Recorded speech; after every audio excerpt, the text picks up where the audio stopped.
How's it going, everybody? It's Jumpsuit John.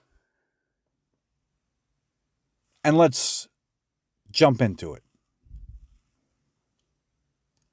Today I want to speak about a topic that I've been thinking about a lot here recently. A little bit of advice when it comes to wanting to create a character. Make a character for yourself in a way that you can move that character into something that's more alive. Now, caveat, all right? I'm going to make a hot take. 9 times out of 10, and I might be shooting myself in the foot, but I'll take the shot.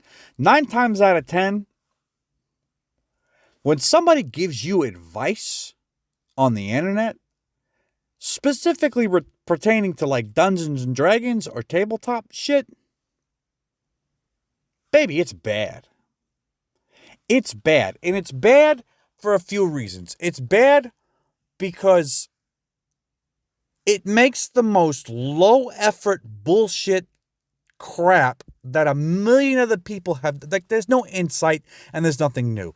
It's bad for that reason. It's bad for another reason because these people that give this advice have not analyzed themselves or analyzed their group in such a way that they can criticize them. There's some utility in that. You don't want everybody to feel kind of ostracized, but it's never been a bad thing to take a step back from a situation and say, I like this, I don't like this, this could be better, right? That's besides the point. But what I'm trying to say essentially is, listen, I'm going to tread on thin ice with this, but I'm going to say my opinion. So, what's the topic? The topic today is description. In a previous video, I talked about motivation being at the very pinnacle of the hierarchy of how you should go about creating your character. Keep it brief, a simple 1 to 2 sentence motivation, almost childlike, and that'll get you a pretty far way. What I want to talk about today is, I would believe, right underneath, like if you're looking at like a food pyramid, like it's one underneath the bottom. I don't even know what that is. Like what, sugars? I don't know. Whatever. It's one up from the bottom, right? Or from the top. Damn. So we have motivation, and then underneath that is description. Now, what do I mean by description? Oh, do you mean the beauty mark that I have on the side of my face? The scar that goes across my nose? Because I'm Squall from Final Fantasy VIII? No. You weeaboo, no. That's not what I'm talking about. We're talking about descriptions insofar as the term descriptor. So what does that mean? A lot of times whenever somebody goes into the description of their character, they go into the description of the physical attributes. And that's all fine and well. Have no problem with that whatsoever. Right? It's never a bad thing to say, I look like this and thus. I remember back in the day, a lot of character sheets that people would produce would have like eye color, height, and things like that. And listen, there is some benefit to that, but it rarely ever comes up on the table. No NPC or monster is going to look at you and be like, oh, look, what beautiful, piercing blue eyes. Oh, I'm so scared. No, never happens. Monsters just try to kill you. Not a bad thing to have those descriptors, but not the topic, or rather the direction that I want to go in with descriptors. The direction I want to go in with descriptors is this. A descriptor or a description are the very few words that somebody else would use to describe your character.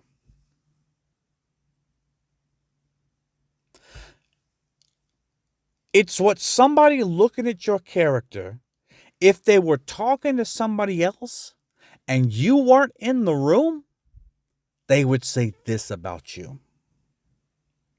Maybe you are beautiful. That's a good way to put a description down.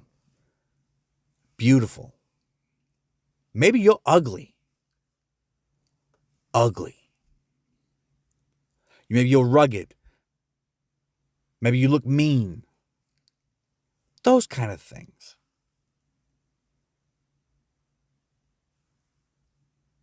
Descriptors are supposed to be for other people to take at a glance what they would see when they saw you.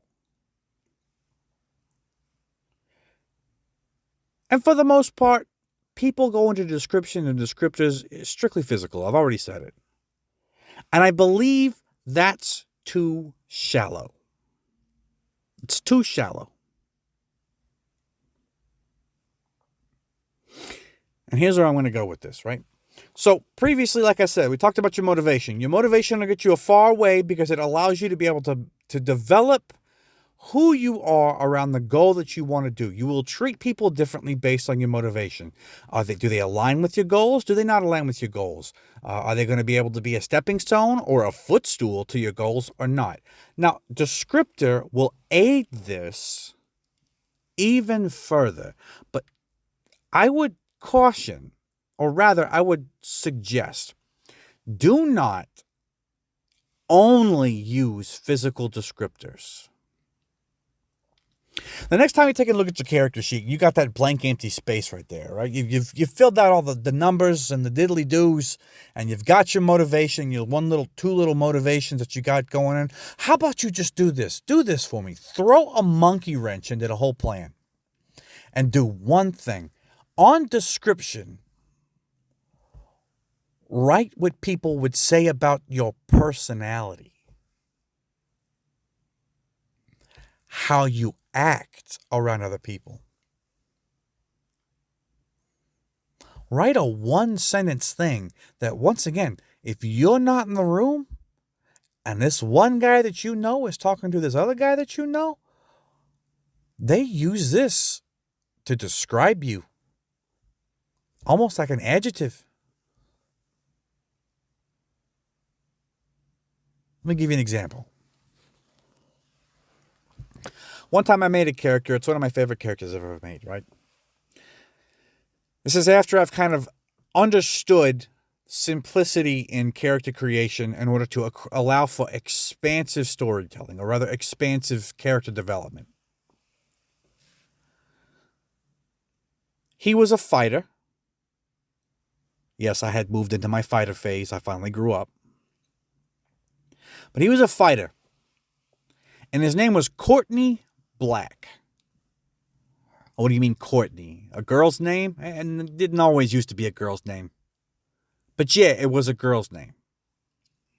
Her name was Courtney Black. Now, Courtney Black was a human fighter. And he had a penchant for mugging. That was his whole thing. I wanted to take a concept of like, well, you take a look at a thief, and is a thief really a thief? A barbarian could be a thief. Hell, the wizard could be a thief. The fighter could definitely be a thief. So what is the thief? And I think that Wizards of the Coast understood this, and that's why they moved away from the concept of thief to rogue. Whatever that means, I'll get to it when I get to the classes, but you get what I'm saying, right? Everybody can be a thief. But he wasn't just a thief, he was a mugger. Right? And so when I was coming up with the concept of this character, right, this guy that just in a back alley just pins you up against the wall and takes everything that he's got for you and bloodies your nose and leaves you there. Like, what would a word be to describe him? Now, mind you, I hadn't had the concept of what I wanted him to be before. I had the motivation, right? He was a fighter, human fighter, motivation, get money. Okay, descriptor. And this is where it hit my head. What is the one thing that somebody would say about Courtney Black when he's not listening, when they don't think that he's within earshot? And the word was bully. He's a bully. And that informed the rest of the way that I interacted with people. Yeah, I wanted money. Descriptor, bully. Okay, how does a bully get money? Well, he shakes people down. It's the classic cartoon trope. Hang you upside down, shake you down until the coins fall out of your pants. He's a bully. And that is what I'm trying to say. Use the descriptor in such a way that it gives what somebody would call you when you're not around. Like, it informs your character in such a way that it may or may not be at odds with your motivation. It may enhance your motivation. It may go hand in hand with your motivation, right? Like, it may 100% meld with the kind of person that you want to go, such as with Courtney Black. Wanted money? Bully. Hey, the hands clasped together, there you go, on your way. But sometimes it can be in conflict with your motivation. See, earlier in one of my first videos, I talked about my absolute favorite character, Elu Ballantine, right? Elu and Gibbs. When I created Elu, the background was he was a farmer. He needed a little bit more money. He was going to go work for the king. King didn't let him, and so he joined up with Gibbs and found himself trapped inside of a dungeon. Now, when I created Elu, I did the same practice as I did with Courtney Black, except this time, and once again, the motivation was to get an extra head of cattle and some more acreage for his kids to eat, right? But here was the descriptor, and it was in conflict with this entire goal. The descriptor, coward. He was a coward. Simple word. If anybody were to go behind, to his face before he went down in the hole, yeah, nobody was going to call Elu a coward. Nobody. But he shirked violence. He really didn't like all of that. Anytime anybody tried to step up to him, he just kind of backed away and left it alone. So people started calling him a coward. Hell, the only reason why he took Gibbs's proposed plan to go for property inspection was because it was simple. Yeah, he was going to be hired muscle, but at the worst, he was going to be dealing with some half-starved beggar on the side of the road. So people would call him a coward. And this informed his character even more whenever he went down into the dungeon. Now, not only is him and Gibbs trapped in this underground place, he's a coward. He is not the brave and noble fighter. He avoids fights. He does not want to do them. He wants to get back home to his family. He wants to, if he could, he would claw his way through rock and stone to get out of this place, but he can't. He can't. So his descriptor and his motivation were at odds with each other, and it worked because he had to overcome certain aspects of his cowardice in order to push through. And at other times, his cowardice is exactly what saved him.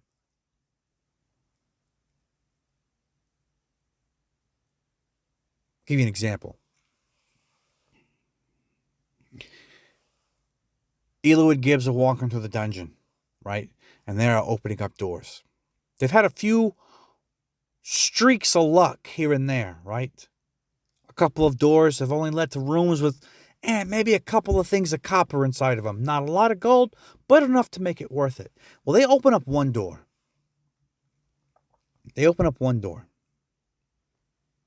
And inside of it is a bunch of corpses. And these corpses have these small, looks like little egg sacs, like a spider's egg sac, inside of the skulls and inside of the rib cages. And this is strange.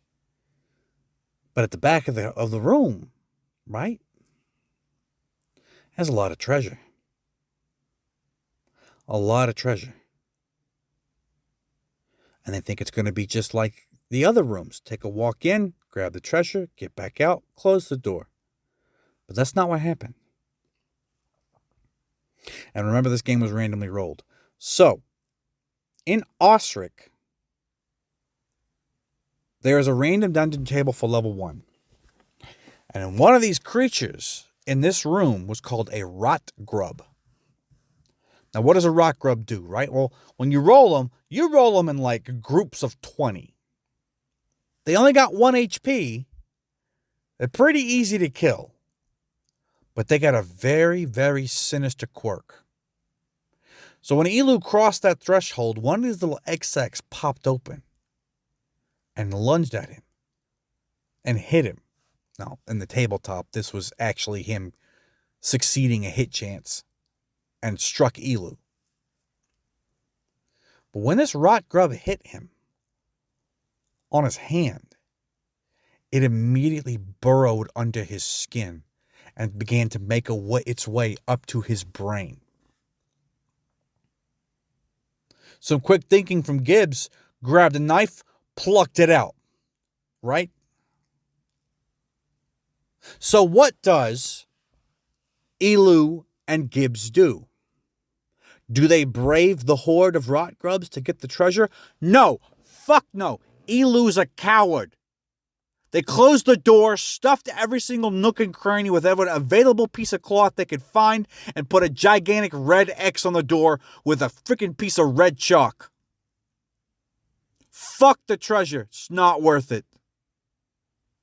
You can call me cowardly all you want. I'm going to be fucking alive. But other times, Elu had to overcome that cowardice. As an example, we had run into a group of dwarves. Now, Elu was a dwarf, right? But he had been on the surface for so long that everybody had essentially maneuvered some pressures. So he had a pejorative. He was a surface dwarf. He wasn't an underground hold dwarf kind of guy. He wasn't the stuff, the strong, tough, brawny, I make, mincemeat out of piles of stone with my teeth for breakfast kind of dwarf. And they gave him shit for it. Anyway, we come across a group of dwarves. And these dwarves are cruel. You see, before this, Elu and Gibbs had gotten separated. And they had captured Gibbs. And they were torturing him. They were cruel. Crueler than cruel. Started stretching his fingers out. They started stretching his toes out, and he was screaming.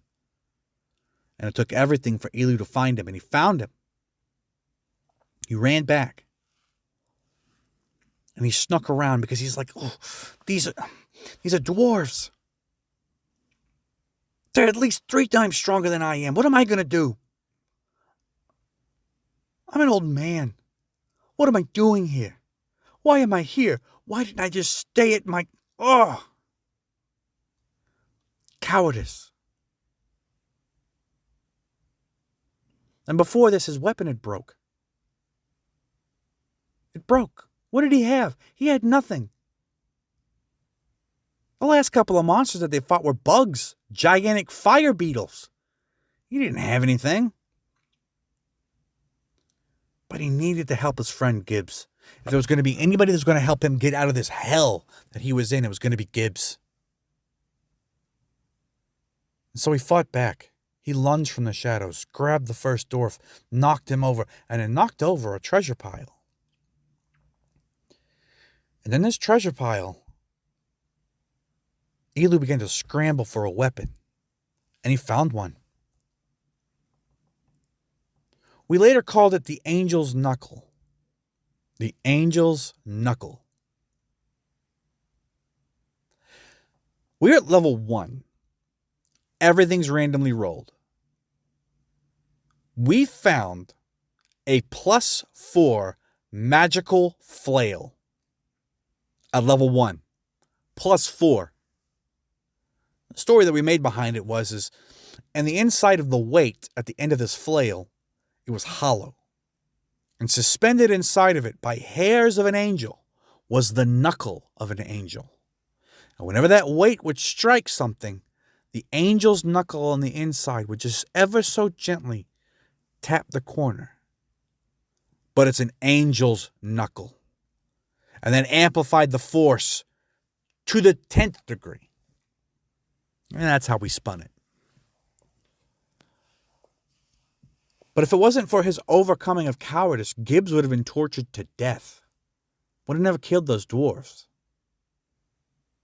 And that was the power of the descriptor. It gave that little extra kick over the cliff to add some dynamic attributes to Elu as a person. Yeah, he wanted to provide for his family, but he was a coward. He was a coward. And as I said before, did he stop being a coward? No. He still goes screaming through his halls at the end of the night. I'm not going to rehash it. I would like to do a comic book series about Elu and Gibbs and the many dangers that they faced. I'd like to do a comic book series and make it brutal, because it was brutal. Very much in the realm of Berserk, where things are just dark. It may be a pipe dream. Anyways, what I'm trying to say is, when you have your motivation, add a one sentence or a one word descriptor. Yeah, keep your physical descriptions. That's important. But a one word descriptor that describes you, not from your perspective, from somebody else's perspective. If they were to look at you and talk to you, to somebody else when you're not in the room, what would they say about you? Brave, coward, bully, mischievous, thief, liar, friend, good guy. Use those. Come up with one. Come up with one that melds correctly with your character's motivation. Or go the exact opposite direction and come up with one that is completely at odds with what you want to do, your goals. It'll help your character feel a little bit more fleshed out. It'll help your character feel a little bit more real. And you sock it away in the back of your head. So that way, when you're dealing with NPCs, or you're dealing with hordes of monsters, or you're dealing with the big bad evil guy, or you're dealing with the party, when something comes up, have a little peek of your head, a little gesture, and like, not a gesture, but like the little voice in the back of your head just tells you, hey, remember, you're a coward. Your motivation is this. Let that inform how you work your way around this conversation. But remember, you're a coward. Remember, you're brave. Remember, you're a liar. Remember, you're a good guy.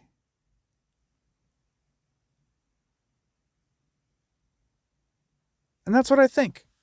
Try changing that up a little bit with your descriptors. And hey, listen, maybe this advice is completely bullshit. Could very well be. And if it is bullshit, look, let me know down in the comments. I love all of you guys that have subscribed. You're wonderful. You really are wonderful.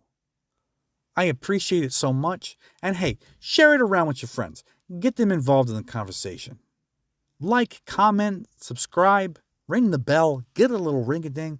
And hey, listen, I hope you learned something from this. I hope you got something from this, and I hope you felt something from this. Let me know. Tell me, hey, is there a description that you used that kind of helped you push forward with your character?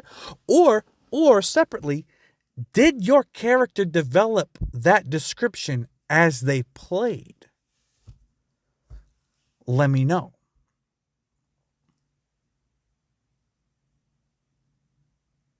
Anyways, That's enough out of me. Come on. Let's get back to work. Have a good one.